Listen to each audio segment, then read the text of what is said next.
আসসালামু আলাইকুম। সবাইকে শুভেচ্ছা জানাচ্ছি। মাসুম মাহবুব। আপনারা কি দেখতে এবং শুনতে পাচ্ছেন ক্লিয়ার? আমাকে একটু কমেন্ট করে জানাবেন। প্রিয় দর্শক, আমার হাতে আন্তর্জাতিক বিশ্বের বেশ কিছু গুরুত্বপূর্ণ খবর রয়েছে। প্রথম খবরটি হলো, এবার আফগান পাকিস্তান মুখোমুখি হয়ে গেছে। পাশাপাশি আফগান পররাষ্ট্রমন্ত্রী ছুটে গেছেন ভারতের সাহায্য চাইতে। আবারও কি আফগানরা খাল কেটে কুমির আনছেন, নাকি আফগান ভারতের সম্পর্কের নেপথ্যে অন্য কোনো গল্প আছে? কি হতে পারে সেই গল্প? দ্বিতীয় ব্রেকিং খবর, গাজা ছাড়তে শুরু করেছে দখলদার বাহিনী। আস্তে আস্তে গাজায় ফিরতে শুরু করেছে প্রতিরোধ বাহিনী এবং গাজার প্রকৃত মালিক ফিলিস্তিনিরা। পাশাপাশি পাকিস্তান সীমান্তের কাছে আবারও ভারত তাদের ড্রোন অর্থাৎ নৌবাহিনী এবং এয়ারফোর্সের মহড়া শুরু করেছে এবং সেই মহড়ার নেপথ্যে মূল প্রশিক্ষক ইসরায়েল। এই তিনটি বিষয় নিয়ে আজকে সংক্ষিপ্ত এই লাইভ সেশনে কথা বলবো। আর সবচেয়ে গুরুত্বপূর্ণ খবর, যে কোনো সময় গাজাতে প্রবেশ করতে পারে তুর্কি সেনারা। দর্শক, প্রথম পাক ভারতের খবরটি দিয়ে আসছে।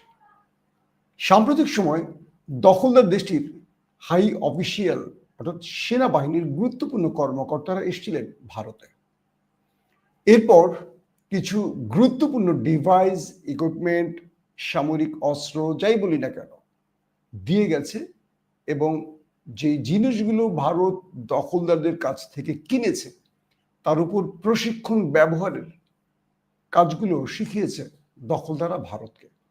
কারণ পাক ভারত লড়াইতে নরেন্দ্র মোদীর দেশটি পরাজিত হওয়ার পর ইসরায়েল ভারতকে প্রতিদিনই নতুন নতুন ভাবে পাকিস্তানের বিরুদ্ধে যুদ্ধের জন্য প্রস্তুত করছে।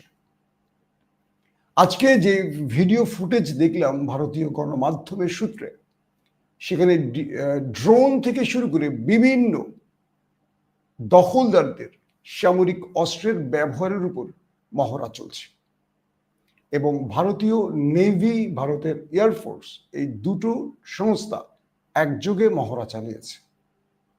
বিভিন্ন জার্নাল বলছে ভারত তাদের বুনিয়ানুম মার্সুস এবং ভারতীয় যে অপারেশন সিঁদুর, এই লড়াইয়ের শেষে পরিসমাপ্তিতে পরাজিত হওয়ার কারণে এবার তারা যে কোনোভাবে একটি জয় চায়। আর সেই জয়ের জন্য ভারত এখন মরিয়া হয়ে সব রকম প্রস্তুতি চালাচ্ছে। অর্থাৎ পাকিস্তানের কাছে তারা যে পরাজিত হয়েছে, এই পরাজয়ের প্রত্যেকটা কারণ চিহ্নিত করে সেখানে কিভাবে এই পরাজয়কে এড়িয়ে আবার বিজয়ী হওয়া যায়, তার জন্য তারা এখন বিভিন্নভাবে চেষ্টা চালাচ্ছে। আর সেই চেষ্টার অংশ হিসেবে দখলদাররা ভারতে এই ট্রেনিং বা মহড়ায় তাদেরকে প্রশিক্ষক হিসেবে কাজ করছে এবং দখলদারদের বিভিন্ন অস্ত্র ভারত এখন ব্যবহার করছে এবং সেই ব্যবহারের উপরেই মূলত কাজ চলছে। প্রশ্ন উঠতে পারে, তাহলে কি ভারত আবারও পাকিস্তানের সাথে লড়াইতে অবতীর্ণ হতে যাচ্ছে, আবারও মুখোমুখি হচ্ছে বা যুদ্ধ বাঁধবে? সামগ্রিক বিশ্লেষণ এবং ভারতীয় সেনা প্রধান বা সেনাবাহিনীর, নৌবাহিনীর, এয়ারফোর্সের প্রধানদের যে বক্তব্যগুলো আমরা শুনছি, এবং তারা বারবারই বলছে যে তাদের অপারেশন সিঁদুর শেষ হয়নি এবং তারা তাদের দেশবাসীকে, তাদের বাহিনীকে, সেনাবাহিনীকে বারবারই সতর্ক থাকতে বলছে এবং প্রস্তুত থাকতে বলছে যে কোনো সময় তারা আক্রমণ করবে এবং পৃথিবীর মানচিত্র থেকে পাকিস্তানকে মুছে ফেলার ঘোষণাও তারা দিয়েছে সাম্প্রতিক কয়েকদিনে। পাল্টা পাকিস্তানও বলেছে যেভাবে তাদের যুদ্ধ বিমানকে কবর দিয়েছে পাকিস্তানিরা, ঠিক সেভাবে এবার ভারতীয়দেরও কবর রচনা করা হবে। কে বলছে? পাকিস্তানিরা বা পাকিস্তানের প্রতিরক্ষা মন্ত্রী। এই পরিস্থিতিতে দেশ দুটোর মধ্যে উত্তেজনা বাড়ছে বই কি কমছে না। দ্বিতীয় গুরুত্বপূর্ণ খবরটি হলো আফগান পাকিস্তান। গতকালকে পাকিস্তান থেকে আফগানিস্তানে এয়ার স্ট্রাইক চালানো হয়েছে এবং এই স্ট্রাইকে পাকিস্তানের পক্ষ থেকে বলা হয়েছে শীর্ষ 3 জন ব্যক্তি শহীদ হয়েছে। অর্থাৎ এই 3 জন ব্যক্তির তালিকাটি আমি চেক করে দেখলাম আজ থেকে বেশ কয়েক বছর আগে, যখন আমেরিকানরা আফগান দখলে রেখেছিল, এই 3 জন সে সময় মারা গেছে, এই খবরটি বেরিয়েছিল। কিন্তু আজকে পাকিস্তানের আইএসপিআর এর বক্তব্য অনুসারে সেই 3 জন ব্যক্তির নামটি উঠে আসলো। তাদেরকে নাকি পাকিস্তানের বিরুদ্ধে সন্ত্রাসী কর্মকাণ্ডের অভিযোগে পাকিস্তান স্ট্রাইক চালিয়ে, পাকিস্তান থেকে যে আফগানে স্ট্রাইক চালানো হয়েছে সেখানে তাদেরকে মারা হয়েছে। এবং পাকিস্তানের বেশ কজন সিনিয়র সাংবাদিক জানিয়েছে যে এই ব্যক্তিরা আফগান তালেবান মানে তালেবানদের সাথে আমেরিকানদের যে লড়াই হয়েছে সেই সময় নাকি মারা গেছে। তার মানে তাহলে তারা মারা যায়নি, বেঁচে ছিল, পরবর্তী আফগানরা তাদের পাকিস্তানিরা তাদের মেরেছে? এই প্রশ্নগুলো এসছে। এবং পাকিস্তান আফগানিস্তানে যে স্ট্রাইক চালিয়েছে সেই স্ট্রাইকের পর ক্ষুব্ধ হয়েছে আফগান। তারা বলছে তারা পাকিস্তানের বিরুদ্ধে সামরিক অভিযানের জন্য প্রস্তুতি নিচ্ছে। এবং তাদের পররাষ্ট্রমন্ত্রী মুত্তাকিন সাহেব, আমির মুত্তাকিন এবং জাবিউল্লাহ মুজাহিদ, তারা ভিন্ন ভিন্ন যে বার্তা দিয়েছে সে বার্তায় তারা বলছেন যে কোনোভাবে পাকিস্তানের আগ্রাসন তারা মোকাবেলা করবেন। অর্থাৎ এটিকে পাকিস্তানের আগ্রাসন বলছেন এবং তারা মোকাবেলার ঘোষণা দিচ্ছেন। এবং আজকে লাস্ট স্টেটমেন্ট, আফগান পররাষ্ট্রমন্ত্রী তিনি 6 দিনের ভারত সফরে গেছেন। প্রশ্ন হলো, একজন পররাষ্ট্রমন্ত্রী 6 দিনের জন্য ভারতে সফরে কেন গেলেন? একজন রাষ্ট্রীয় মেহমান সর্বোচ্চ 2 দিন কি 3 দিন থাকার নজির দেখেছে, কিন্তু এখানে 6 দিন থাকবে। এবং তিনি ভারতীয় গুরুত্বপূর্ণ ব্যক্তিদের সাথে বৈঠক করছেন, জয়শঙ্করের সাথেও বৈঠক করেছেন। ইন্ডিয়ান এবং আফগান গণমাধ্যমের লাস্ট স্টেটমেন্ট দেখলাম, দুজনের মধ্যে বাণিজ্যিক চুক্তি হয়েছে এবং সেই চুক্তিতে বলা হয়েছে আফগানরা ভারতীয়দের অফার করেছে যে আফগানে যে প্রাকৃতিক সম্পদ রয়েছে, সেটা মিনারেল বা আদার্স যে সম্পদ রয়েছে, যেগুলো নেয়ার জন্য আমেরিকানরা আফগানে প্রবেশ করতে চাইছে, আফগানরা আমেরিকান বদলে এটি ভারতীয়দের দিতে চাইছে। ভারত আমেরিকা বাগরাম বিমান ঘাঁটি চেয়েছে এবং তারা বলছিল যে আমরা তোমাদের দেশে ট্রিলিয়ন ট্রিলিয়ন ডলার বিনিয়োগ করে পুরো আফগানকে সিঙ্গাপুর বানিয়ে দেব। কে বলছিল? আমেরিকানরা। কিন্তু এই বাগরাম বিমান ঘাঁটি তাদের লাগবে। আফগানরা আমেরিকানদের সোজা না বলে দিয়েছে এবং যাতে করে আমেরিকা এই অঞ্চলে প্রবেশ করতে না পারে, তাই আফগানরা এই অঞ্চলে প্রবেশ করাতে চাইছে ভারতকে। এবং ভারতকে বাণিজ্যিকভাবে অফার করা হয়েছে যে ভারত যেন আফগানে বিনিয়োগ করে। এবং জয়শঙ্কর আফগান পররাষ্ট্রমন্ত্রী আমির মুত্তাকিনকে গ্রিন সিগন্যাল দিয়েছেন যে আমরা আফগানে বড় অঙ্কের বিনিয়োগ করতে চাই। এই যে দুজন গুরুত্বপূর্ণ ব্যক্তির বৈঠকটি হলো, এই বৈঠকটি কি কেবল বাণিজ্যিক না, দুটো ফ্যাক্ট কাজ করছে। এক, যে কোনোভাবে আফগানরা চাইছে এখানে যেন আমেরিকা প্রবেশ করতে না পারে। ওকে ফাইন, এটা গুড থিং। কিন্তু যে আফগানকে আশরাফ গানি, অর্থাৎ বিগত 20 বছর মার্কিন বা ন্যাটো যে কাজগুলো করেছে আফগানে, সেই সময় এই পুরো আফগানকে নিয়ে বিশাল ষড়যন্ত্র করছিল এই দাদাদের দেশটি এবং আশরাফ গনি তাদেরকে ব্ল্যাঙ্ক চেক দিয়ে দিয়েছিল। পরবর্তী তালেবানরা ক্ষমতায় আসার সঙ্গে সঙ্গে, কাবুল বিজয়ের সঙ্গে সঙ্গে ভারতীয়রা এম্বাসি ছেড়ে পালিয়ে চলে গেছে। অবশেষে সেই ভারতীয়রা জানিয়েছে আজকে তারা কাবুলে তাদের এম্বাসি প্রতিষ্ঠা করতে যাচ্ছে। বুঝতে পারছেন? অর্থাৎ ভারত আফগানকে স্বীকৃতি দিতে যাচ্ছে, আর সেই স্বীকৃতির বিনিময়ে ভারত আফগানে বিনিয়োগ করবে এবং আফগানের যে প্রাকৃতিক সম্পদ আছে সেই সম্পদ কেনার বা সেই সম্পদ কি বলবো প্রাকৃতিক গ্যাস বা মিনারেল বা আরো যে লিথিয়াম টিথিয়াম যা যা আছে এগুলো আফগানরা ভারতকে দেবে এবং ভারত এগুলো এখন আফগান থেকে নেবে, বিনিময়ে ভারত এখানে বিনিয়োগ করবে। অবশ্যই আফগানরা যে কোনো একটি দেশের সাথে তারা বাণিজ্যিকভাবে সম্পর্ক তৈরি করতে পারে, এটা দেশের জন্য এটি বড় বিষয়। কিন্তু আফগানদের অভিজ্ঞতাটা কি, যে এই ভারত নিয়ে তাদের যে পূর্বের অভিজ্ঞতা, সেই অভিজ্ঞতাটা কি পজিটিভ, বা এই আফগানদের বা তালেবানদের বিরুদ্ধে ভারতের ভূমিকা কি, এটা কি তালেবানরা ভুলে গেছে? যদি এখন এই ভারত আবার নতুন করে আফগানে তাদের রাষ্ট্রদূত আসে বা তাদের এম্বাসি আবারও প্রতিষ্ঠিত হয়, সেক্ষেত্রে প্রতিবেশী দেশ পাকিস্তান আবারও উত্তপ্ত হবে। উত্তপ্ত তো আছেই, কারণ প্রতিদিনই আফগান সীমান্ত ব্যবহার করে পাকিস্তানের বিভিন্ন পয়েন্টে সন্ত্রাসী হামলার ঘটনা ঘটছে এবং পাকিস্তানে প্রতিদিনই কোথাও না কোথাও বহিরাগত সন্ত্রাসীদের হামলায় প্রাণ হারাচ্ছে পাকিস্তানি নাগরিক। আবার পাকিস্তানের সেনাবাহিনী বা টেররিস্ট গ্রুপের বিরুদ্ধে লাগা তাদের যে বিভিন্ন সংস্থাগুলো আছে, সন্ত্রাসীদের বিরুদ্ধে যেই টিমগুলো কাজ করছে, প্রতিদিনই তারা অভিযান চালাচ্ছে এবং সেই অভিযানের অংশ হিসেবে পাকিস্তান আফগানিস্তানে এয়ার স্ট্রাইক চালিয়েছে। এবার আফগান ঘোষণা দিয়েছে তারা পাল্টা জবাব দেবে পাকিস্তানকে। প্রশ্ন হলো, আফগানরা যদি পাকিস্তানে এখন পাল্টা জবাব দেয় আর দুই দেশ যুদ্ধে জড়ায়, আফগানরা পাকিস্তানের সাথে পারবে? বাদ দিলাম, পারা না পারার প্রশ্ন না, লাভবান হবে কে? দুটো মুসলিম দেশ নিজেদের মধ্যে লড়াই করবে, সবচেয়ে বেশি লাভবান যারা হবে তাদেরকে আবার আফগানরা টেনে আনছে, যারা বিগত সময় এই তালেবানদের বিরুদ্ধে, যেমন নরেন্দ্র মোদী শেখ হাসিনাকে ব্ল্যাঙ্ক চেক দিয়ে পুরো বাংলাদেশের জাতির বিরুদ্ধে কাজ করেছে, আমাদের গণতন্ত্র, আমাদের ভোটাধিকার কেড়ে নিয়েছে, আমাদের দেশে গুম খুন ক্রস ফায়ার চালিয়েছে, পুরো বাংলাদেশটাকে ভারতের একটা কলোনি বানিয়েছিল।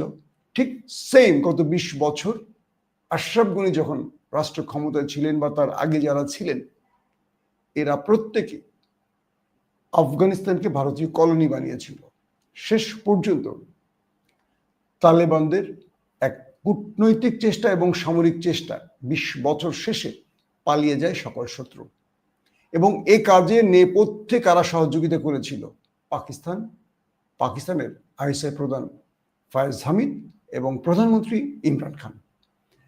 যে পাকিস্তান অনেক বড় মাসুল দিয়ে, যে ইমরান খান তার ক্ষমতা হারিয়েছিল কেবল আফগানকে ক্ষমতায় বসিয়েছিল আমেরিকানদের বিরুদ্ধে তার আইএসআইকে ব্যবহার করে, এবং এইসব বড় বড় 2-3টা কারণে ইমরানকে ক্ষমতা থেকে ছিটকে ফেলে দিয়েছিল আমেরিকা সাইফারের মাধ্যমে, কূটনৈতিক চেষ্টার মাধ্যমে।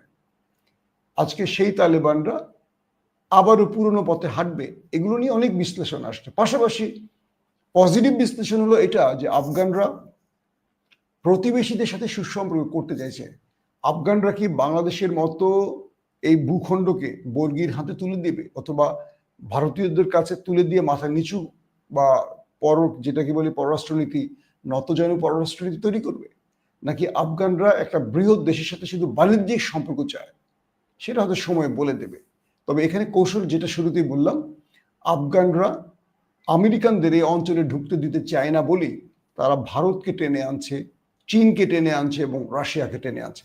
এখানেও একটা পজিটিভ ব্যাপার আছে। অর্থাৎ আমি 2 রকম বিশ্লেষণ করলাম। যদি ভারতীয় দূতাবাস আবারও আফগানে চালু হয়, সেক্ষেত্রে এখন ভারত তাদের এজেন্সি ব্যবহার করে, রকে ব্যবহার করে সীমান্তে যে কাজগুলো করছে, কিন্তু যখন তাদের এম্বাসি তৈরি হবে আফগানে, তখন এটাকে আরো বৃহৎ আকারে করতে পারবে। তার মানে পাকিস্তানের ঘুম আবারও হারাম হবে।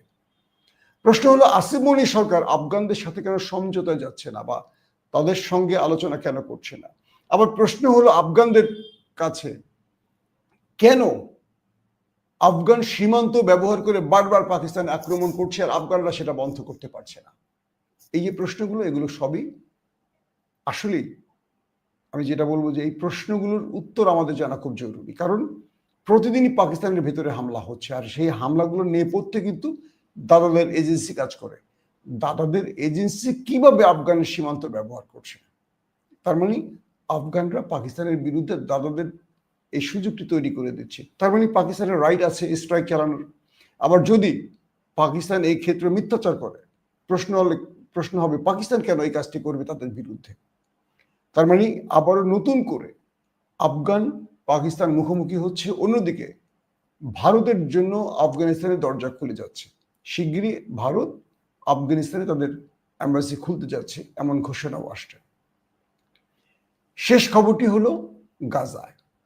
গাজাতে তুর্কি বাহিনী ঢুকতে পারে এমন ঘোষণা দিয়েছে তুরস্কের প্রতিরক্ষা মন্ত্রী। তিনি বলেছেন, গাজাতে শৃঙ্খলা ফিরিয়ে আনতে গাজার নিরাপত্তার প্রয়োজনে তুর্কি সেনারা গাজায় যেতে পারে। কবে যাবে, কখন যাবে, কতজন যাবে সেটা বলেনি, যেতে পারে।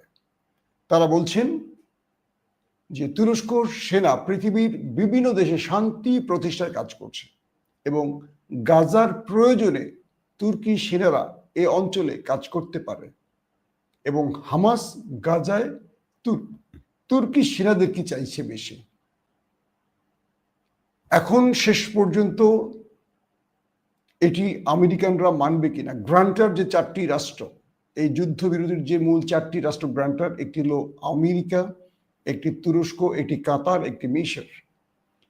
তো এই 4টি রাষ্ট্রের মধ্যে যদি আলোচনা সাকসেসফুলি শেষ হয় এবং এটি আমেরিকার ইচ্ছায় থাকে যে আমেরিকা যদি চায় যে তুরস্ক আসুক, বা তুরস্ক যদি আমেরিকাকে বাধ্য করতে পারে তাদের আশায় রাজি করাতে, সেক্ষেত্রে তুর্কি সেনারা গাজায় পা রাখলে সবচেয়ে বেশি অস্বস্তিতে পড়বেন নেতানিয়াহু, এবং তিনি এই বিষয়টি বলছেন এবং তিনি তুর্কি সেনাদের মানতে রাজি না। এদিকে গাজা ছেড়ে চলে যাচ্ছে দখলদার সেনারা। আজকে তাদের ট্যাঙ্ক, সাজোয়া যান, ট্রুপ ক্যারিয়ার এগুলো গাজা ছাড়তে শুরু করেছে, ব্যাপক চলে গেছে। ইতিমধ্যে বিভিন্ন অঞ্চল থেকে দখলদার সেনারা ফিরে গেছে দখলদার দেশে। ক্রমান্বয়ে গাজা মুক্তি পেতে শুরু করেছে এবং প্রশ্ন উঠেছে যে এই যুদ্ধবিরতি আসলে কতদিন চলবে, নাকি আবারও আক্রমণ করবে। তবে গাজার প্রতিরোধ বাহিনী তারা বলছে আমরা সর্বোচ্চ সতর্ক থাকব এবং আমরা জানি নেতানিয়াহু তিনি কথা রাখেন না এবং তিনি সবসময় পেছনের দরজাটি ব্যবহার করেন। অর্থাৎ যখন সকল জিম্মিদের মুক্তি দেয়া হবে, অর্থাৎ গাজায় প্রতিরোধ বাহিনীর হাতে যে জিম্মিরা রয়েছেন এই জিম্মিদের মুক্তি দেওয়ার পর নেতানিয়াহু যখন তাদের সকল জিম্মিকে ফেরত পাবেন, তারপর আবারও যুদ্ধবিরতি লঙ্ঘন করতে পারে দখলদাররা।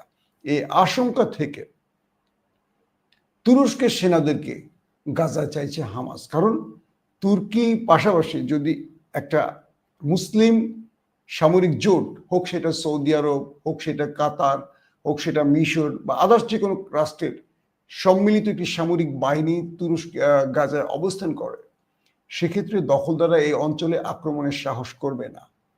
আর তুর্কি সেনারা থাকলে তো নেতানিয়াহু এই অঞ্চলে আক্রমণের কল্পনা করবে না। কারণ যদি তুর্কি সেনারা আক্রান্ত হয় তাহলে তুরস্ক ফুল ফ্রেমে যুদ্ধে জড়িয়ে যাবে। আর তুরস্ক ঠিক সে কারণেই গাজায় আসতে চাইছে, যাতে করে তারা একদম দখলদারদের কোলের কাছে বসেই গাজাকে নিরাপত্তা দিতে পারে। এই সময় আবারও পৃথিবী নতুন করে যুদ্ধের দিকে যেতে চাচ্ছে না, যেহেতু গত 2 বছরে 60,000-এর অধিক মানুষ অফিসিয়ালি মারা গেছে এবং বলা হচ্ছে যে এটা আনঅফিসিয়ালি 1.5 লক্ষের উপরও যেতে পারে এই নিহতের সংখ্যাটা। এখন যুদ্ধবিরতি শুরু হয়েছে, এখন উদ্ধার কাজ চলবে, প্রকৃত সংখ্যাটা ক্রমান্বয়ে আসতে শুরু করবে। তো সবকিছু মিলে আমাদের জন্য এটাই সুখের খবর যে গাজায় যুদ্ধবিরতি শুরু হয়েছে। গাজার মানুষ বিভিন্ন প্রান্ত থেকে তারা গাজায় ফিরছে, তারা তাদের স্বজনদের খুঁজতে শুরু করেছে এবং তারা তাদের ধ্বংস হওয়া বাড়িঘর দেখতে পাচ্ছে। সকল কিছুর মাঝে তারা এইটুকু খুশি হয়েছে তারা তাদের প্রিয় ভূমিতে আবারও পা রাখতে পেরেছে।